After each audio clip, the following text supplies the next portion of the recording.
জাতীয় নির্বাচনের প্রস্তুতি শুরু করেছে কমিশন, বলেছেন সিইসি। বাংলাদেশে জাতীয় সংসদ নির্বাচন অনুষ্ঠিত হতে পারে 2026 সালের ফেব্রুয়ারিতে।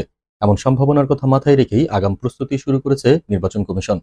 আজ রাজধানীর আগারগাঁওয়ে নির্বাচন ভবনে এক ব্রিফিংয়ে প্রধান নির্বাচন কমিশনার এএমএম নাসিরউদ্দিন জানান, আগামী 22 সেপ্টেম্বরের মধ্যেই নির্বাচন আয়োজন সংক্রান্ত সব প্রস্তুতি সম্পন্ন করতে চায় কমিশন।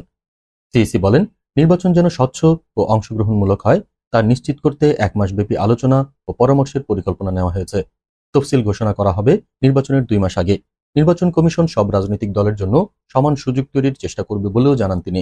এছাড়া কৃত্রিম বুদ্ধিমত্তা বা এআই ব্যবহার করে গুজব ছড়ানোর ঝুঁকি ঠেকাতে প্রয়োজনীয় ব্যবস্থা নেওয়া হবে বলেও আশ্বাস দেন তিনি। রাজনৈতিক দল নিবন্ধনের বিষয়েও তিনি বলেন, যেসব দল ন্যূনতম শর্ত পূরণ করতে পারেনি তাদের চিঠি দেওয়ার প্রয়োজন নেই। তবে যাদের কাগজপত্র যথাযথ তাদের মাঠ পর্যায়ে যাচাই করা হবে।